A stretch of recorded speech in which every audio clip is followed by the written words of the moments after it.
If you have your Bibles, I'd like you to turn to Revelation 21, starting at verse 16 today. In our study of heaven, what I'm trying to do is drill down as deep as I can to bring out all the nuances so that people have a full understanding of what heaven is like, and particularly the New Jerusalem that's being emphasized in Revelation 21 and 22. It is the only place in the Bible, actually, that talks about heaven, that describes what it looks like. And so we had to wait till 95 AD until John received that revelation from Messiah about what the New Jerusalem that he went to prepare for us looks like and what that place is like. What we're going to focus in on today is what's in the title of the message is Humanity's True Desire, Sacred Space.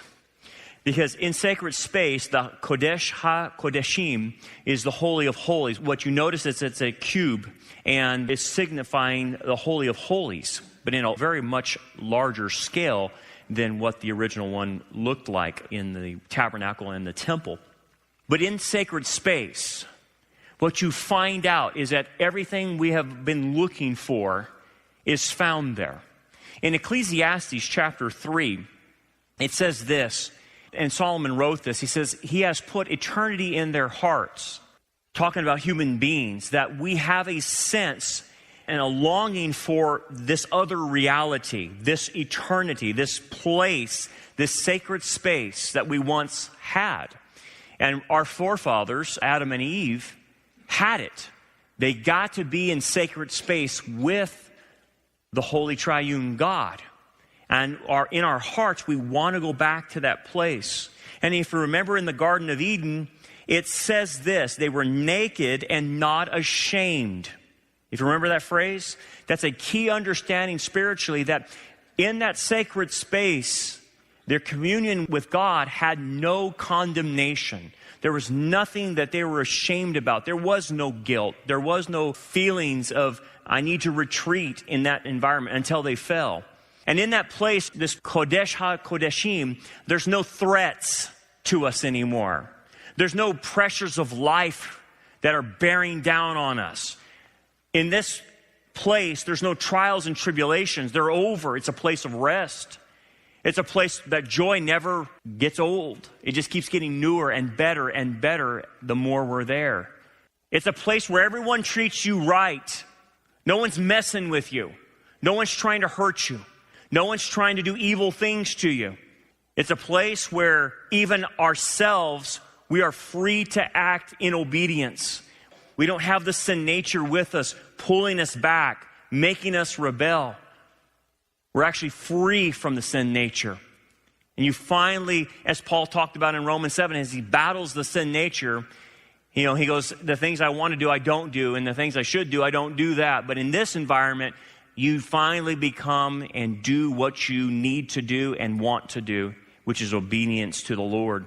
It's very refreshing with those who are struggling with proclivities and issues in their life, and they seem to not get over them. There's coming a day where you'll be free of that trial and that struggle. But also in this Kodesh HaKodashim, it's a place where you can love and be loved. You're free to love, and you won't be burned. No one will stab you in the back. And a lot of people don't love because they're afraid. They're afraid of rejection in this world. And I understand that. It's hard to love sometimes because you don't want to give your heart out because you've been burned too many times. This is a place where you're completely free to love, and no one will ever do that to you. Your needs are satisfied. You'll see God's face, and it's a place of acceptance. This is a place we're all looking for. This is the place of our dreams. And it's embedded in your soul to want it. That's why God put it into our hearts. Now, here's the problem. So many people go on a search for this place and the person of God, but they turn to other things as counterfeits and thinking that these other things will provide what this environment provides. And they seek it in money. They seek it in relationships, material things, experience like thrill-seeking, doing things in their life, going places, seeing things. And what they end up, they're on a search and they don't find it and they come up empty. And then they become disillusioned. What they're really searching for is God and this environment, the Holy of Holies, an ultimate place. Really, that's what heaven is. It's the Holy of Holies. It's a return to the Garden of Eden, of how it used to be. Well, let's explore this. Let's get down into this understanding of sacred space and what it really means and entails for us, because there's a very heavy application that we all need to get from this. What does sacred space mean? Let's explore this. Start in verse 16 of chapter 21. And it says this: the city is laid out as a square. Its length is as great as its breadth. And he measured the city with a reed, 12,000 furlongs, which is about 1,400 to 1,500 miles. In its length, breadth, and height are equal. So the idea in the Greek is tetragonos, which means it's a four-angled place. It's a square, a quadrangle. And so the idea is it's a massive cube, about 1,400 to 1,500 miles square, the New Jerusalem. Okay? What's significant about a cube? Let me go through some factors with you real quick. A cube will give you the factor of 8. There are 8 points to it. Again, 8 represented in Hebraic grammatria is symbolic of new beginnings, new days. For instance, 8 symbolizes the day that people would circumcise their children. They were supposed to be circumcised on the 8th day. That's why the cube has 8 points. It's something new, something brand new. In the Hebrew understanding of the Jewish week, there were 7 days. And what a lot of people don't understand is that there was a celebration on the 8th day as well. So when we say Jesus was resurrected on the 3rd day, it's also, in Jewish understanding, he's resurrected on the 8th day. The Sabbath being number 7, Saturday, and then Sunday being not only the first day of the week, but also the 8th day of the week in the Jewish understanding. And again, obviously with the resurrection, it means new beginnings, a new day has occurred. And so it has to do with something new. So this is the New Jerusalem. That's where it has 8 points. Notice it's a perfect cube. The perfect cube symbolizes the Holy of Holies. Let me show you in Moses' tabernacle. And if you recall, you have the holy place, and you have the outer court, obviously. And in the holy place, you had the altar of incense, menorah, table of showbread. But then you had the Holy of Holies, which is a perfect cube.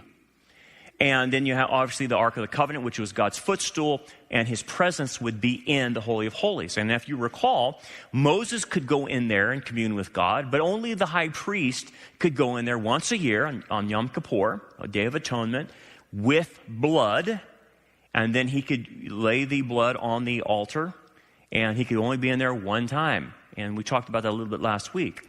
That was the Holy of Holies. So one person could go in there. No one could just barge in there. And very few people could even get in. You had to be a priest to get into the holy place. So it was a place of restriction. And this goes all the way back to the garden. Once Adam and Eve fell, what happened?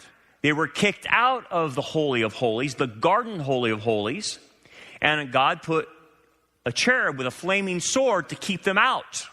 You cannot enter my presence anymore, and so that was keeping them out. And so ever since then, no one has been able to go into the Holy of Holies and commune with God.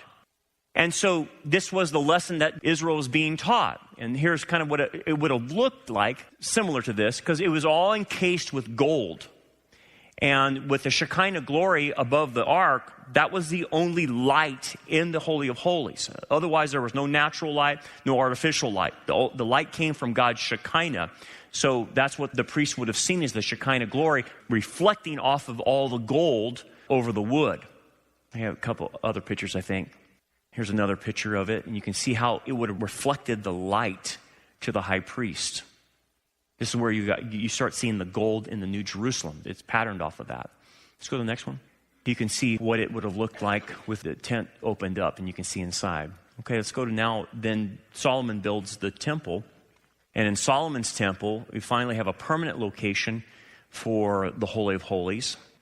And you can see in the back, the Holy of Holies then changes. It gets bigger, but it stays in a cube form. And then you have the cherubim. You can see that their wings stretched across, guarding the throne of God, and the ark was there, and it went up another level. Today, if you look at the Temple Mount, where the Dome of the Rock sits, that's where the Solomon's temple was. That was the highest peak of that mountain, Mount Moriah, right there, and that's where Solomon would have had his temple.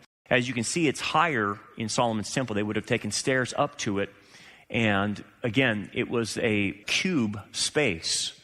And then you have the cherubim up there guarding the space. And then also on top of the ark. For today, under the new covenant, in the church age, the Holy of Holies, so to speak, is in our body, believe it or not. The body now is considered the temple of the Lord. And basically, we have a down payment on our adoption one day.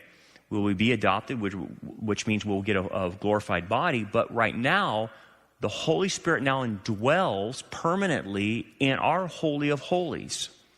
Our Holy of Holies is what's called the new nature. The Holy Spirit now indwells the new nature in us if we've been born again. And he indwells that location. So that's why Paul will make the point that our bodies now are the temple. Again, but it's ultimately pointing it's a down payment for the next reality that we're going to get ready to have, which is the New Jerusalem, where we're actually in God's presence face to face. He indwells us now, but we will see him face to face. But it's just, again, I want you to conceptualize the cube of the New Jerusalem. This is a massive Holy of Holies. That's what this is. That's why it's in the cube shape.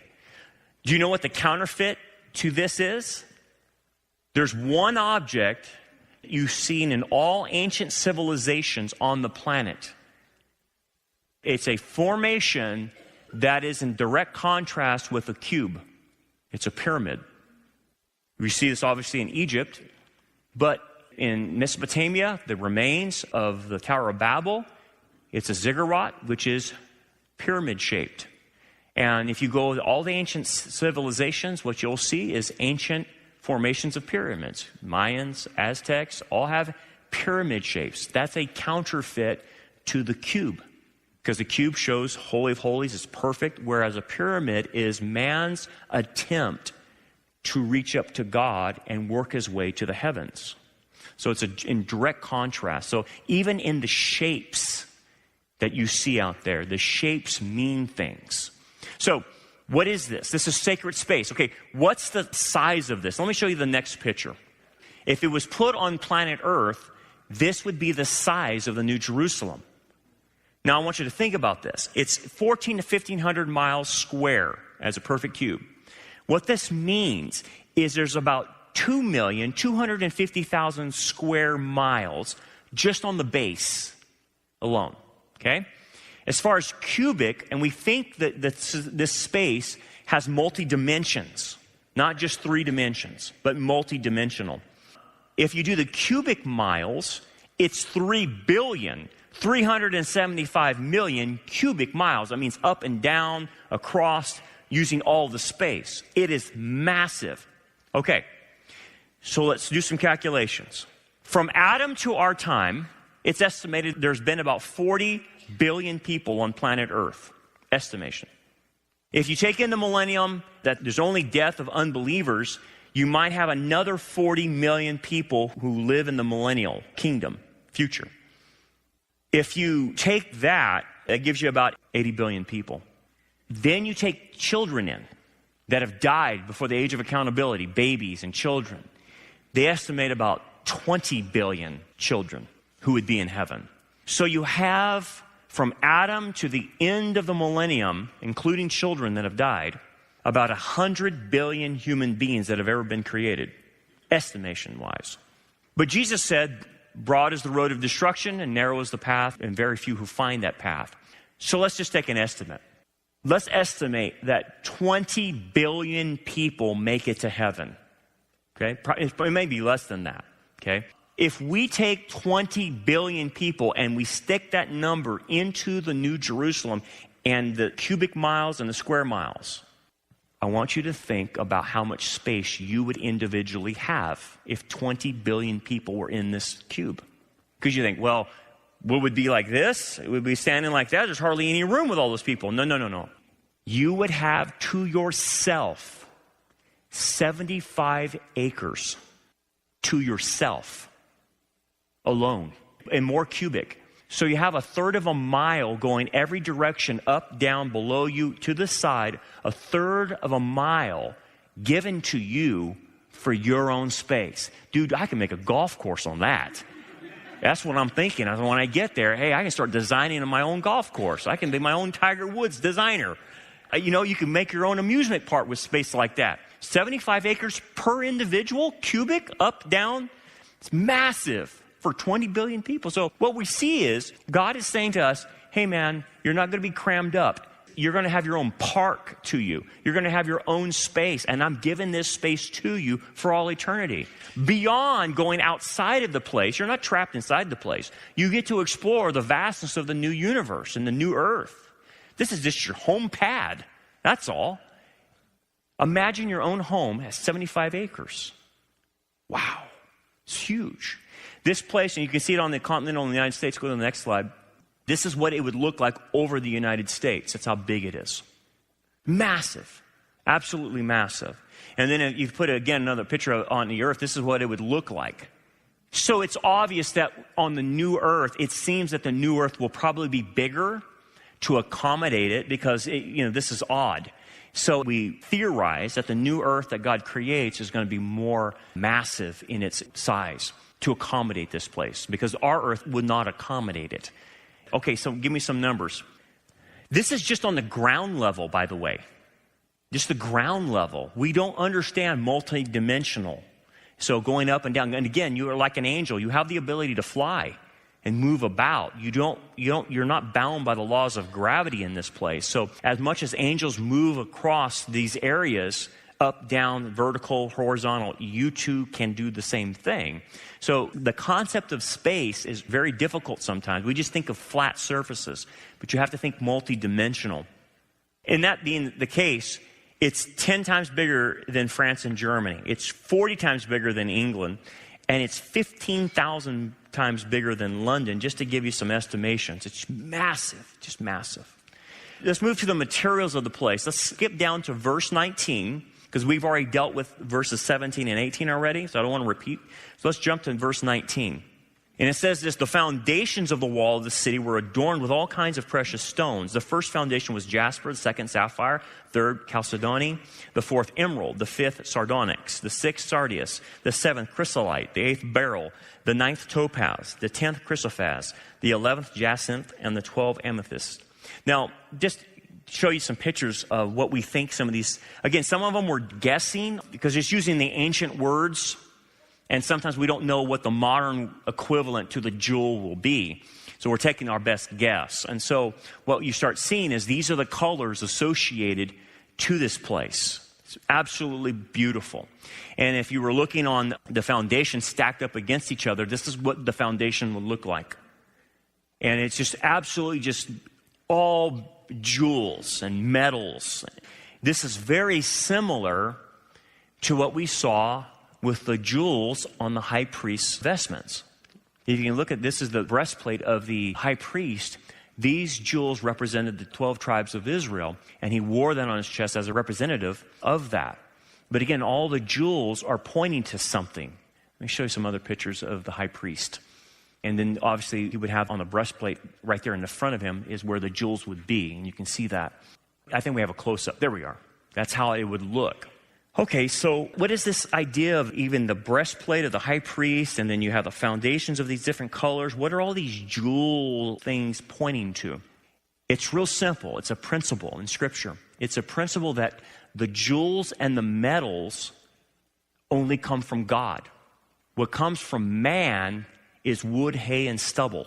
Man takes what God has created and he refashions them, wood, hay, and stubble. But man has to find the jewels. Man has to find the metals that are already in the earth and use them. And so the idea is jewels or metals always are symbolic of God's work, not man's work. So that's why even I said last week, God would require for the temple, it had to be made out of stone, cut stone. It could not be brick because bricks are man-made. It had to be stone, what naturally came from the earth. And so the metals and the jewels naturally come from the earth, which are God-made. So this place is telling us this is God-made, not man-made. Okay, let's go to verse 21. It says, the 12 gates were 12 pearls. And in verse 21b, each individual gate was of one pearl. This is where we get the term pearly gates.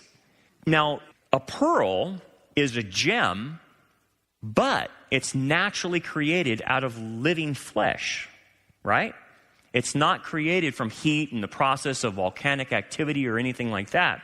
It's a jewel that comes from living flesh. But if you've studied how pearls are made, it starts with an irritation, right? It starts with a wounding of the oyster. And a piece of sand gets in there, and so the oyster then surrounds that piece of sand with this chemical that starts making what we call a pearl. And it binds up to be a very smooth process as the oyster creates it. But okay, what's the point? Why are there pearly gates?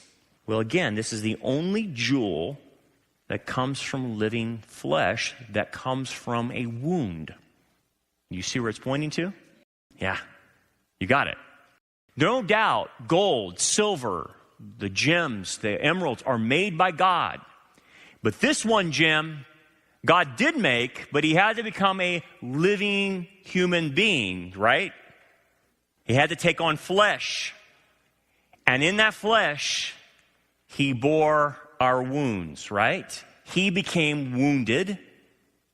And out of that wound comes a very precious gem we call salvation. Hence, the symbol of the pearl is a symbol of what Messiah did and produced this gem that gives salvation, and that's why it's at the door of the New Jerusalem. What did Jesus say about him being the door? He is the door, right? He is the gate. No one comes to the Father except through him. And it's the pearl that he created through his death, burial, and resurrection that creates that gift that we take by faith. And so all the doors have this pearl to forever remind you and I that the only reason that we have ever been allowed entrance into this place is because of the pearl that Messiah was able to produce, the gospel, the death, burial, and resurrection. That's why it's there. Verse 21, and it says, the street of the city was pure gold, like transparent glass. And again, the gold reminds us of the tabernacle, reminds us of what was in the temple, because Solomon had to inlay gold everywhere. And even in Herod's temple, the gold was just all through that whole temple. And what it meant was that the Shekinah glory was able to reflect through the whole place. And in this city, the Shekinah glory just reflects off of everything. It's transparent, but there's no shadows. It just goes everywhere. Read an interesting joke this week. I guess it was funny, and so you're going to have to go with this, all right? So you have to let some theology go a little bit. It's not theologically accurate, but I was reading this week, and it goes, there was a man getting ready to die, but he had made a lot of money. And so he prayed to the Lord, Lord, I know I'm getting ready to die, but I kind of want to take some stuff with me as I go to heaven. So an angel appears, and he says, God has heard your request, and what do you want to bring? He goes, well, I amassed a fortune here. I want to bring some of my gold with me because I don't want to leave it all here. I want to take some with me. The angel goes, all right, let me get back to you. So the angel flies to heaven, comes back, and says, all right, God has made a concession for you. You can take whatever you want. If you want to take your gold, fine. But you can only take it in one briefcase. That's it. You can have one briefcase, and that's it. And the guy goes, all right. So he packed up that briefcase with gold, and eventually he just passed away. And he had that briefcase at his bedside. So when he came to the gates of heaven, and this is where the theology is all goofed up, all right? So just bear with me. It's a joke. Okay. St. Peter, so to speak, that's, Peter doesn't meet you at the pearly gates, all right? That's just folklore, if you want to call it. So Peter meets him at the gates and says, hey, buddy, stop right there. You have a briefcase and you can't bring that into heaven. Nothing earthly can come into heaven. And he goes, wait a second. I prayed. Angel came back and told me that God said I can bring it in. And I was all fine. He goes, well, let me go check on this. So Peter goes, and he goes, checks at the office, and he comes back, and he says, all right, it's true. They have let you bring it in. But they have told me that I have to inspect the contents of what you're bringing in. So open it up. So the man opens it up, and he shows Peter the gold that he's brought to heaven. And Peter looks at it, and he says, what are you, an idiot? You brought the pavement.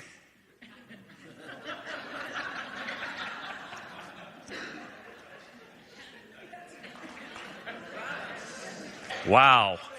Wow. You brought the pavement. The streets are gold. Don't you get it? The streets are made of gold. All right, I'm not doing any more jokes anymore. You're just asleep. You're just not getting it. All right. You didn't laugh. I mean, come on. I thought that was a pretty good joke. You brought the streets. You brought the pavement. Because the pavement is gold. All right, let's move on. Never mind. You're not in a joking mode. Verse 22, I think we're at. Yeah. But I saw no temple in it, for the Lord God Almighty and the Lamb are its temple. So this is what's different, because there's no need for a temple to keep restrictions out. You have full access to God. You can go in front of Him. There's no restrictions. So that's totally different. Verse 23, the city had no need of the sun or of the moon to shine in it, for the glory of God illuminated it, and the Lamb is its light. So the light is lit by God's Shekinah. Okay, what does that mean? Look in verse 24. The nations of those who are saved shall walk in its light, and the kings of the earth bring their glory and honor into it. Jump to verse 26. And they shall bring the glory and the honor of the nations into it. Let's unpack that a little bit. That's fascinating. Nations, the ethnos in Greek. Yes, people will keep their distinctions of where they're from. There's a reason for that. You think, well, we're all the same. We are all the same under the cross. Absolutely. But what's different is, why does God want us to identify with where we came from? You will identify as an American that lived in the 20th and 21st century, and you will identify as that. Why? Because God is showing through all of creation that His gospels went out to all the nations, and different people from those nations got saved. He says, those who are saved. So you keep your distinctions of where you're from because it brings God more glory. Okay, but notice what it says. They walk in His light. They walk in His light. There's a whole passage in Galatians chapter 5 that talks about walking in the light. What does that mean? It means for people to obey and do what the Messiah wants them to do. Well, that's the struggle right now. But it says in the future, everyone will walk in the Shekinah, the light, but literally, but also spiritually. That there's no one there that doesn't disobey. All the nations obey Him and do what they're supposed to do.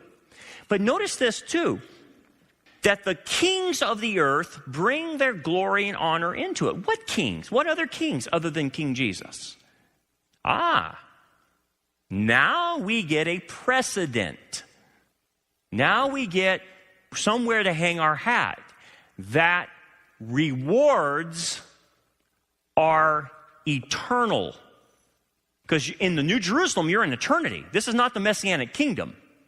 And there's debate between theologians whether our rewards are only for the 1,000 years or whether our rewards are for eternity. And in this verse, I definitely can point out, at least as ruling and reigning and being given kingship is an eternal reward. Oh, well, that brings a heavier weight to what I'm doing right now. Because notice what they do. They bring their glory and they bring their honor into the gates. Not God's glory and honor, but their own. Well, why would these kings have glory and honor? It's simple. It's what they've been rewarded with. Their position as king for all eternity is a reflection of God's glory, because this is what their reward is. They got their reward from Jesus. It reflects His glory. It's their glory as well. And we're promised glory. We're promised appreciation, that for what we do, that will reflect glory. And obviously it points back to his ultimate glory. But here's the deal. This is what's called an active reward. An active reward, not a passive reward. This has to do with why there's so many crowns in the Bible.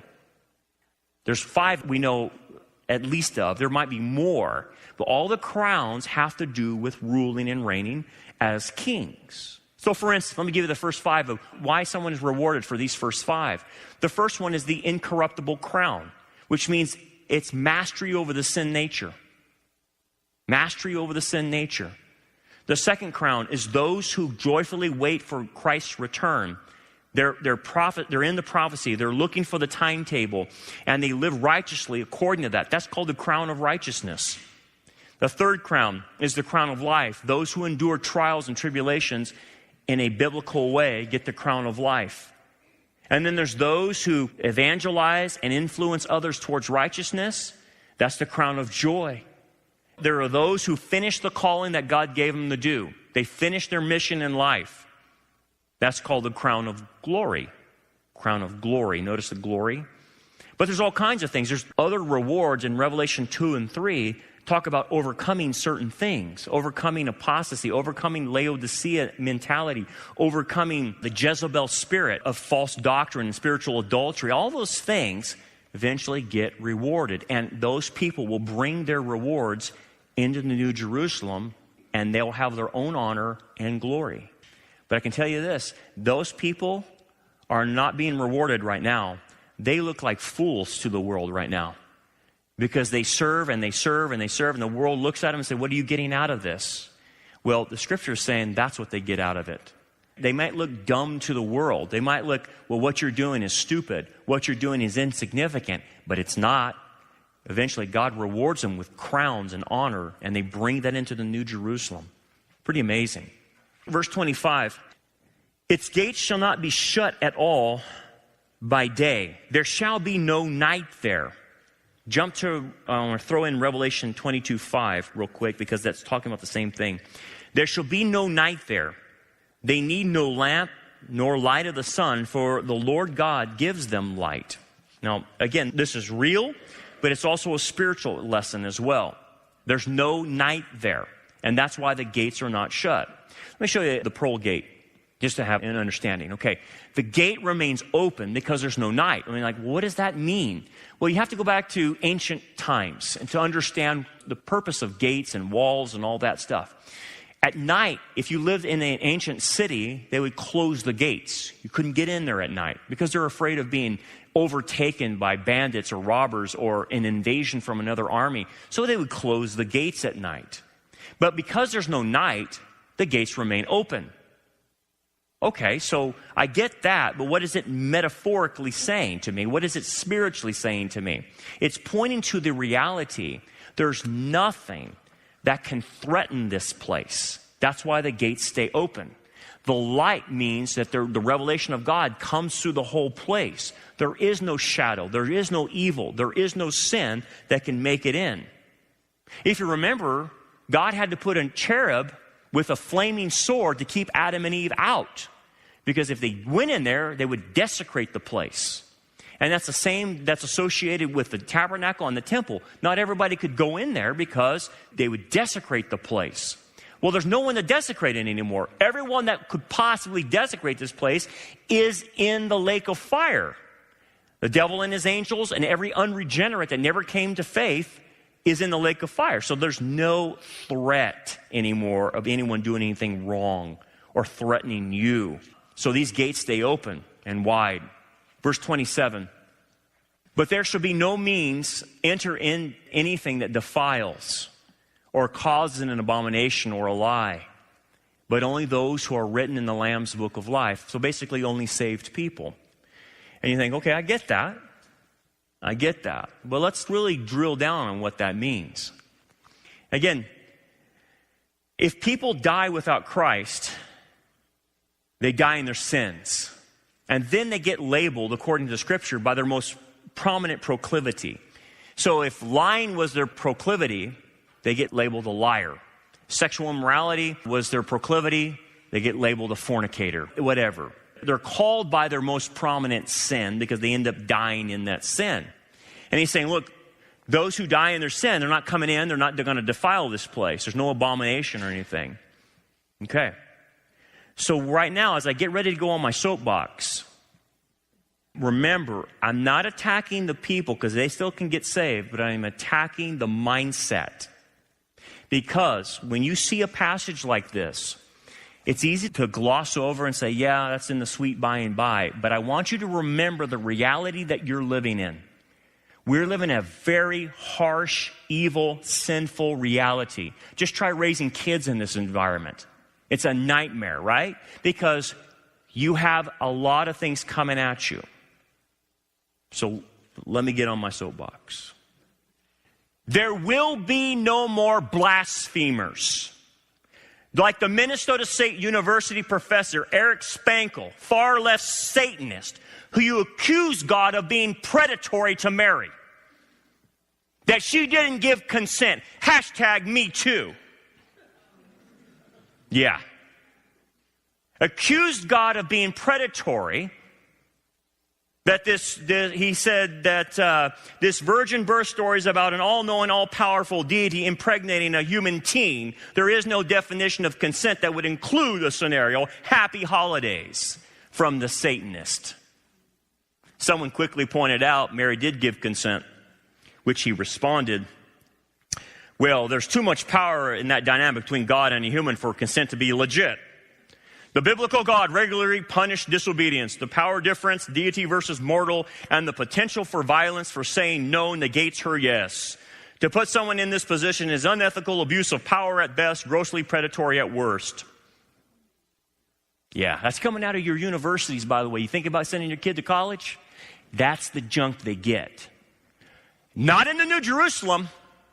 No blasphemers. No more God haters. Of calling you and I supremacists, religious supremacists, for saying Jesus is the only way. He's the only one that died for them. That's why the pearl's there. They don't want it. There's no hostility to Jews and Christians anymore there because the gates have the Jewish names of the tribes and the foundation of the apostles' names are there. There's no more hostility to Jews and Christians. There's no more brainwashing our kids in public schools. You hear these kids reading, I have two dads or I have two moms. The newest book that's come out to 4 to 8-year-olds in the public schools is called Peaceful Fights for Equal Rights. Can you imagine that? What are they teaching the kids?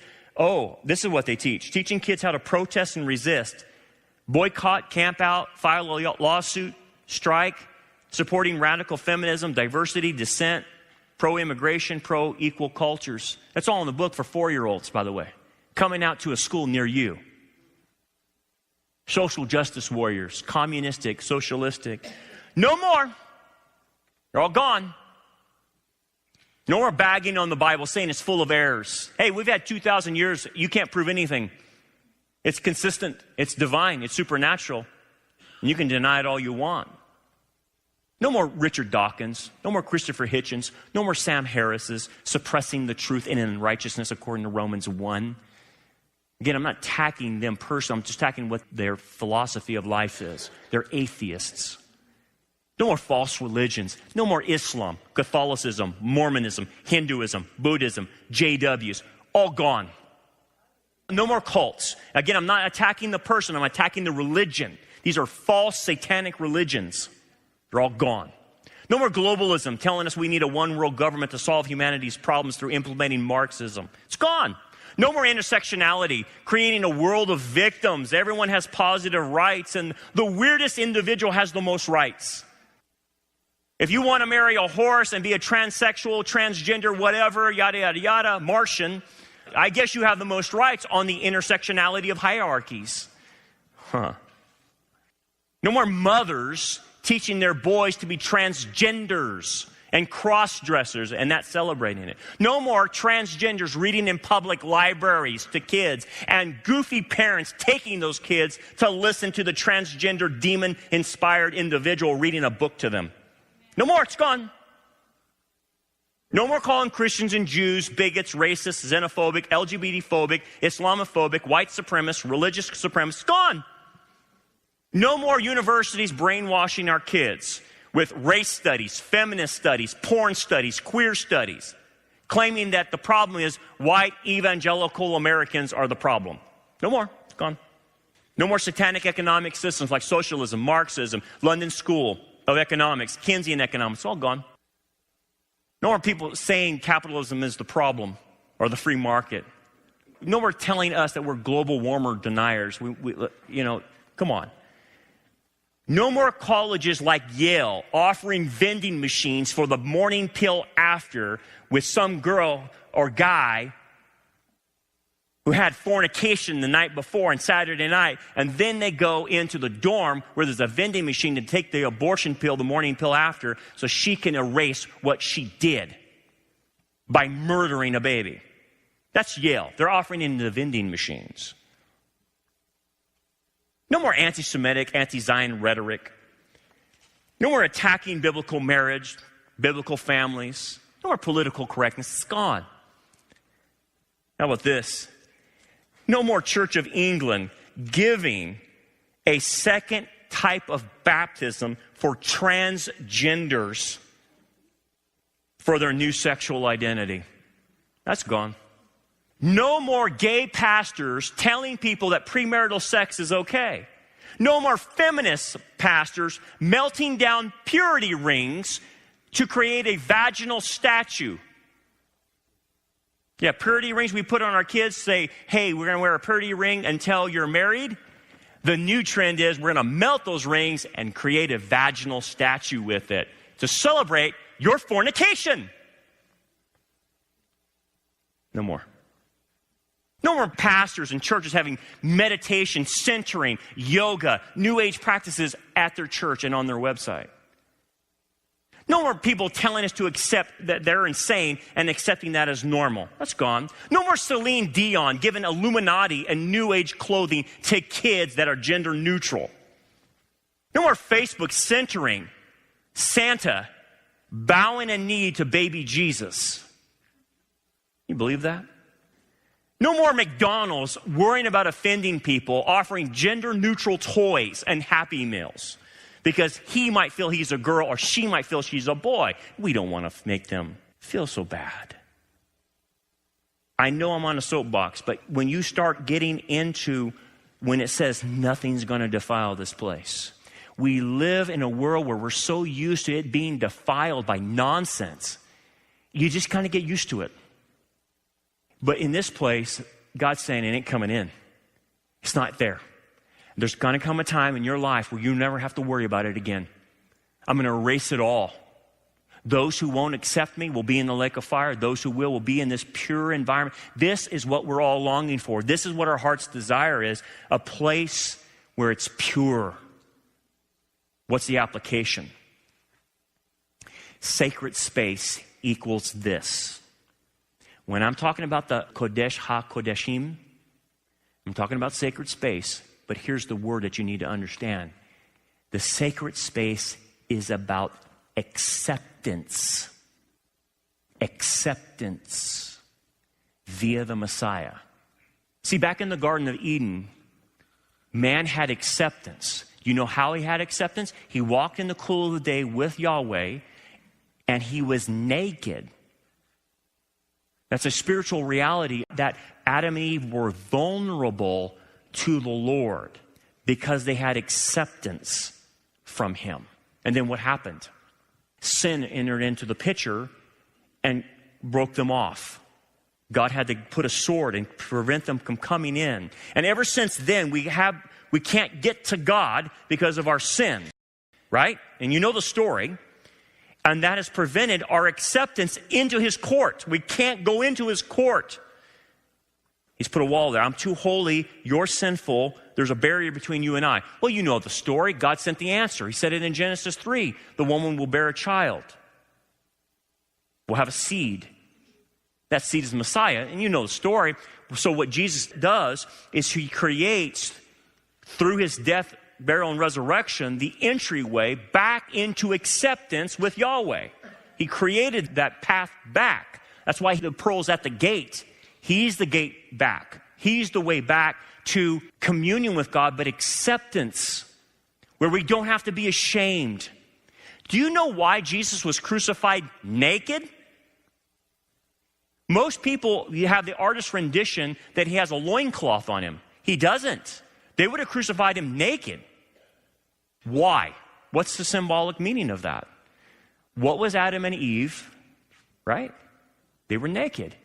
He's the second Adam. He goes on the cross. He's stripped down to bear our shame, our spiritual nakedness. He takes on the cross. That's why he's naked. He's taking on our nakedness, our shame, our guilt, and he bears that on the cross.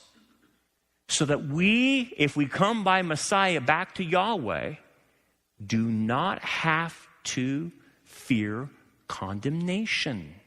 And we can come to Yahweh spiritually naked, or the other word is vulnerable. That I don't have to hide from God anymore. That in the Kodesh, HaKodashim, I can be who I am and be completely accepted by Yahweh because of what Messiah did for me. I don't have to hide.